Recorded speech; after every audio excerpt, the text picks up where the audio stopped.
I thought we didn't want to destroy the refinery. Do the same here in the energy area. Do this some other time. Come on. This is shocking stuff, guys. Social credit is basically the place where good ideas go to die.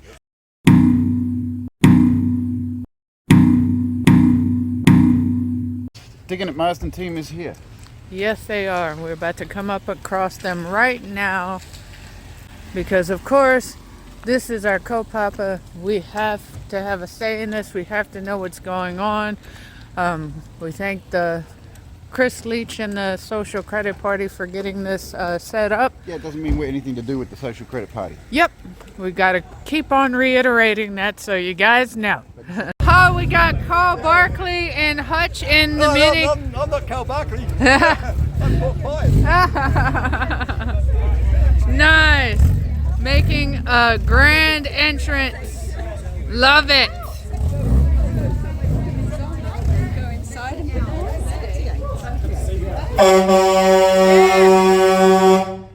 You guys are assholes. You hear that? Carl Barkley's letting everybody know what's going on here.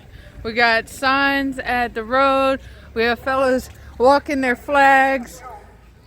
And we got a whole mess of people here that are waiting to hear the solutions perhaps to saving the Marsden Refinery. And there is a lot of support here. And this is just from the camp. I'll tell you a little story here, right? The alternator stuffed out the other day, right? And Kiwi, your friend, helped us out with this. And it turns out that the whole problem all along after doing putting a new alternator in and everything else thinking that it was, it turns out it's a little light. And this little light sort of represents us, doesn't it? Because this is a machine and it needs a little light to make it go. Oh. And this light, you know what it does? It actually forms resistance on the alternator to make the alternator see that it needs to run. So this little light causes the resistance. And that was the cause of all the problems, eh? And it was the cause of all the problems. So it's sort of like what we're doing, isn't it? Yeah, I like we're that. a little light, that's because it's causing a bit of resistance. I like that connection that you made there, brother. Just an idea of what you're looking into. This is how many people want to support the oil refinery and keep it, hopefully. There might be some troublemakers here.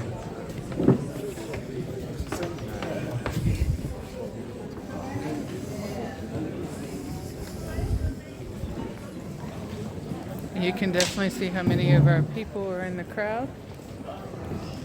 We saved some seats at the front if you want to get a good view of You want to go to the front? Yeah.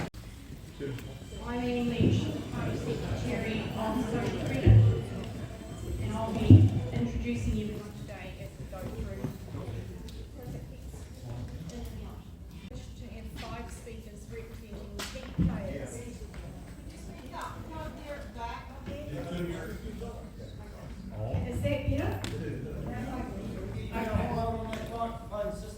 I need to eat it. Good news, you've all seen the movie Titanic, where the poor Titanic's about to slip below the water. Well, unfortunately, the poor refinery is just about to do that. Take it out. Too far away. When the protesters Rest it on your chin, brother. Like that. Is that better? Yeah. Hey! Awesome. Hey, a real pity was. It's the speakers now. Is this supplied by the hall? It's not from social They must have dusted it all when they got it out. I'll go without. Can you hear me down the back?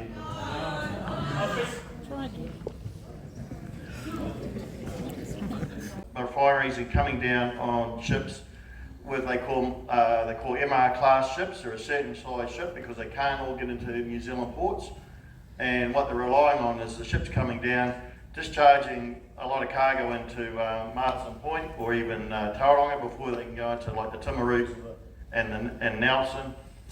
But that all relies on having ships. So we were looking into it, and Z was really light on telling how it's going to happen. So they're relying on 170 voyages a year coming to New Zealand carrying product. So that's about 28 to 34 ships backwards and forwards to New Zealand. And you know, you look at the map, you see where we are, at the bottom, not the top of it. So there's a lot of stress in the market now due to what's going on with Mr. Putin and even with what's starting happening in Asia. So we were arguing that maybe you should rethink the refinery. Can you hear me with that attached now? No? Oh. Alright. Kia ora koutou, ko Edward Miller aho. I'm the researcher and policy analyst at First Union, here to discuss the great injustice being done at Marsden Point. It's worthwhile acknowledging that this is not the first injustice being done on that piece of land. This is illegally confiscated land in 1844, and that injustice has never been addressed. That needs to be something that we factor into our long-term thinking. I want to highlight two kind of historical scientific facts before going into the discussion, and I think we all know them, but the first one is currently we're at 1.07 out of 1.5 degrees of warming. When we reach that 1.5, it starts, you know, the degree of extreme weather events start to get pretty intense. We need to get out of fossil fuels before too long. No, we don't. Go for another discussion elsewhere, you know, the international scientific consensus is clear. Get to the refinery. The other fact I'm going to raise is that regardless of whether you believe that or not, we are running out of conventional oil. We peaked conventional oil in 2005. The rate of discovery of oil has declined every year since the year 2000. Destroy the refinery. You know it's a regenerative resource now. You can suck carbon dioxide out of the atmosphere. What happened in the United States over the trumpet? This is shocking stuff, guys. Please. Our next speaker is Brian Cox. He's the Chief Executive of the Bioenergy Association, whose members are involved in research, development and production of advanced alternative fuels that a working refinery could blend with current fuel production. Brian is joining us by video link from New Plymouth.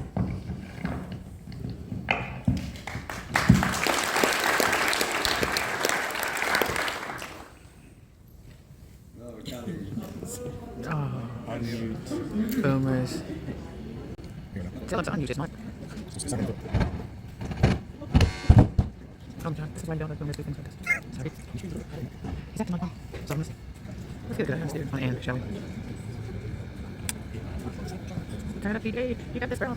Yeah, change it with dance. Dance up, cheeks. Well, meantime, can you guys never ask that much questions? Oh, yeah. This is like being away for the voice of the scene. See what's happening and we'll be with them. Sure, it's on pizza? Waiting for a face to arrive.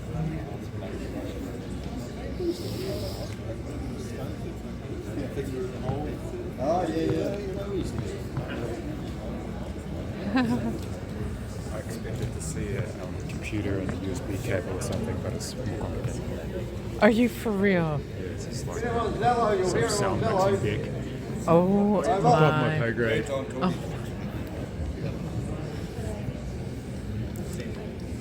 Can you hear that? Oh! Woohoo! You the man, Rob! You the man! Okay, is that right now, Ross? Okay. All right. Okay, so thanks very much for inviting me, Chris, to outline the bioenergy options that we could be using and doing at the refinery. It's an area that there's a great lot of effort needing to be put into, and it's a shame that if the refinery not being operating, it makes another barrier for us to move forward. So I'm going to put some title on tonight's and expect that. So thank you first. Is it purpose? Share screen. Somebody tell me to share screen. Next up, the Bioenergy Association, we are a second group who are working really into researchers, investors, fuel suppliers, and we cover the liquid, solid, and gaseous biofuels. So we've got fuel, which is used for combustion, the gas, biogas from organic waste, and we cover liquid biofuels. Is Chris Leach, who's the leader of the Social Credit Party, which gathered 80... Yeah, I can't hear questions though. Sorry? That it's behind you. Can't hear me. No, No, that was he him. wants to ask, be answered. He wants questions. I think, yeah, He wants people to ask him questions. No, are you able to tell Brian that? Right, okay, right. Which gathered 18,300 signatures on a petition to Parliament to try to stop the closure, and has led the political action to highlight the risk to the country's fuel security that relying on imported refined fuel poses. Chris doesn't have a voice that's working today, so his address will be given by Jason Jobsis. It's not even. Jason has been a candidate for social credit on several occasions and is currently working on a process turning plastic into building materials. Welcome, Jason. Dear Lord in heaven. This is just nicely. Microphone. Hey, good afternoon, everybody. It's really good to see so many people here. It gives me a lot of hope for the future of New Zealand. So, the decision to close the Marsden Point oil refinery is nothing more nor less than one driven by profit. It has nothing to do with the age of it, the condition of it, or its capabilities. Many people believe it's old and out of date. That's not the case. While its true maintenance has been less than it should have been since the decision was made offshore by the oil companies that it should be closed, it is in the top third of refineries internationally. The refinery's website boasted this until a few months ago, quote, "We are a critical link in New Zealand's energy infrastructure and a major economic and social contributor to Northland. Refining New Zealand has a reputation as one of Asia Pacific's safest and most reliable refineries," end quote.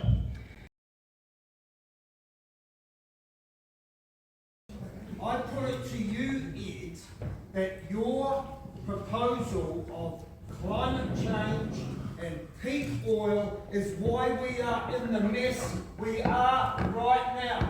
Oil has been the greatest blessing to mankind after the nativity of Jesus Christ himself. You look around this room, every single thing is made of oil or whatever it comes from, whatever it's distilled into, brother. You've got to wake up, you've been sold a lie, and if we're going to go ahead and save the refinery, we've got to get rid of that lie. That's me.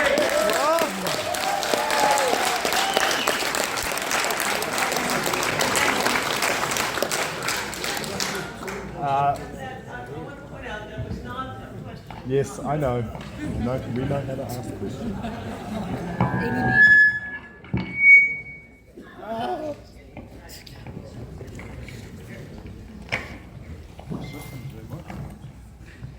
Is that good? Okay. There's just one question. I'd like to know who actually owns New Zealand. It's a major question, and I know there'll be a lot of people laughing about it, but who really does own it? Can I answer I've that been question? here for many years, and New Zealand's just been sold off, and sold off, and it's just terrible. Can I answer that question?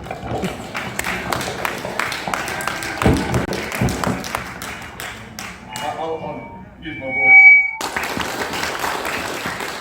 I just sound check the back. Can everyone at the back hear me?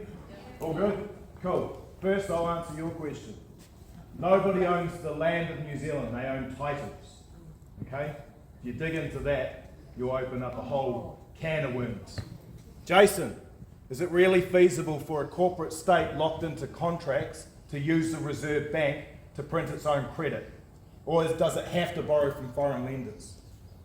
Climate change. Do we really need to be talking about climate change when now carbon emissions can be brought back in and turned back into fuel? We've got a regenerative product for crying out loud. Okay, so the question is, do we need to be using that lingo here to basically turn oil into a regenerative resource?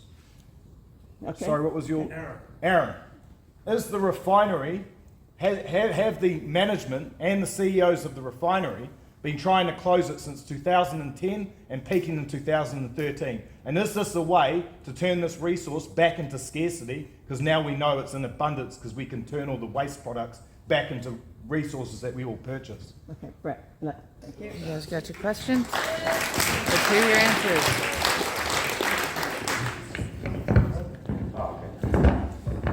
Yeah, just quickly, yeah, well, that's what social credit proposes, is that we stop that practice and that we issue our own credit. So you're going to end the contract with the IMF?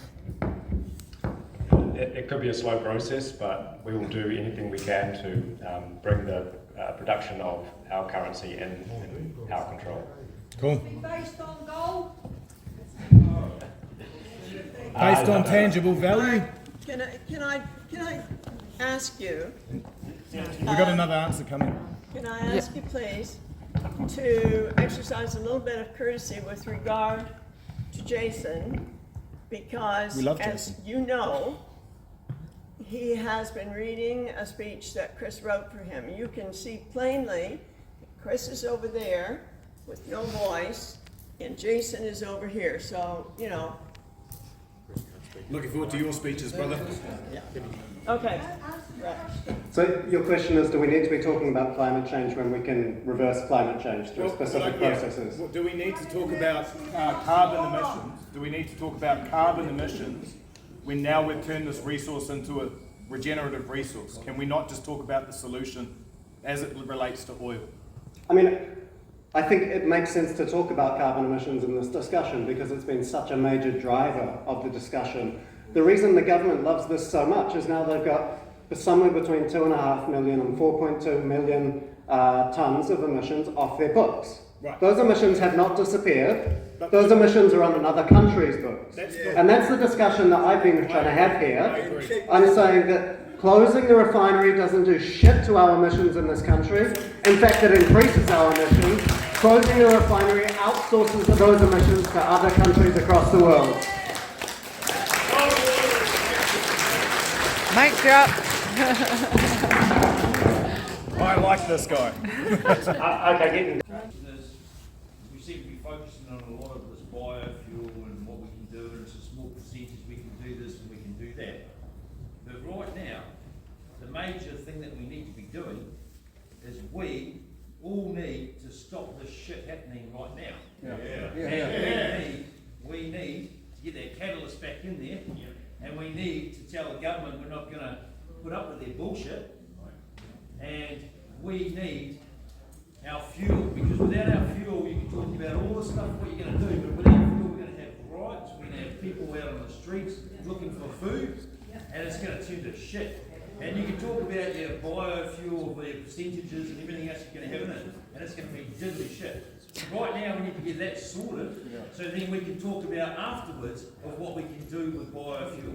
And there's a lot of ways that you can also do things with getting your fuel, and it's already been done, it's already been shut down by governments. The likes of Russian sunflowers, believe it or not. There was a guy in Tauranga that grew Russian sunflowers in the hectares on people's farms. They had a screw press. They pressed out the oil, they run it through a refrigerator, took the fat out of it, sold that for $9 a kilo to all the soap shops. The mulch went to all the as feed to horses and everything else. They used the feed also in cows for a certain amount, and they left the fuel to run all the tractors on the guy's property. Now the government shut him down, and he went to Australia.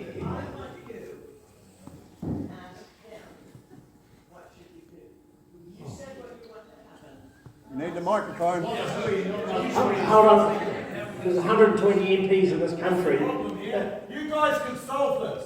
2 million Kiwis, $200 each. Shut the fuck up.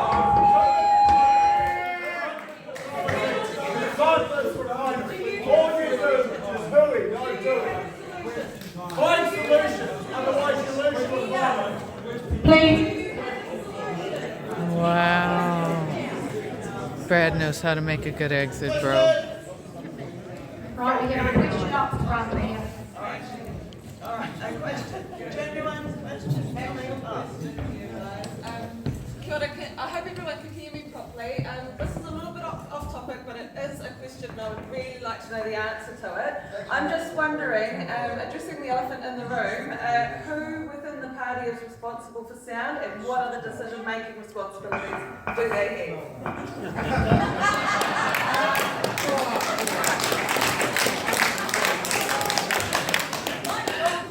Oh, he's done. Thank you for your questions. We have reached, That's a genuine question. I agree. we have reached the time where it is time to wrap up now. Do you mind? Could you please show your appreciation to our guest speakers? What do you get to say, Brad? Because we sat through the whole thing. Yeah, we listened to 20-minute speeches that were almost a disaster. We watched one good guy who's a really good speaker have to do someone else's speech.